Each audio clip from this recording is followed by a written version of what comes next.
ఈ మధ్యన అన్నాడు పిల్లలు కానీ అంటున్నాడు. ఏమంటే మీకు ఇద్దరు పిల్లలేనా, ఇంకో నలుగురు కనమంటున్నాడు. ఏమంటే మీకు ఇద్దరు ఒకళ్ళేరా, ఇంకో ఇద్దరు కనమంటున్నాడు. ఏంది కనేది? హాస్పిటల్కి వెళ్తే ఎంత అవుతుంది? పిల్లల ఫీజులు ఎంత అవుతున్నాయి?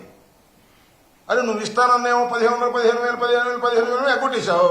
ఇప్పుడేం పిల్లల్ని ధారాళంగా కనాలంట. ఆయన మాత్రం ఒక్కనే కంటాడు, వాళ్ళ అబ్బాయి కూడా ఒక్కనే కంటాడు.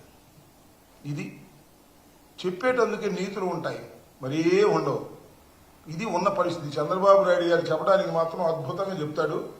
అరే అప్పుడు మా రోజుల్లో ఇద్దరు లేక ముగ్గురు అనేవాళ్ళండి, ఈయన ఒకడంగా అన్నాడు. ఏంటో మరి నాకు అర్థం కాల. పోనీ మొన్న వాళ్ళ అబ్బాయి ఆయన లింగులిట్టుకు. దేశంలో మాత్రం అందరు కనాలి. ఒక్కొక్క పురుడికి ఒక్కొక్క కాన్పుకి ₹1,00,000, 60,000, 70,000, ₹1,00,000 అవుతుంది పేదోడికి. డబ్బులున్నోడికి అంటే కంటాడు. పేదోడిని కానంటే ఏం చేయాలి నాకు అర్థం కాల. చంద్రబాబు బుర్ర పోయిందో ఉందో నాకు అర్థం కాల.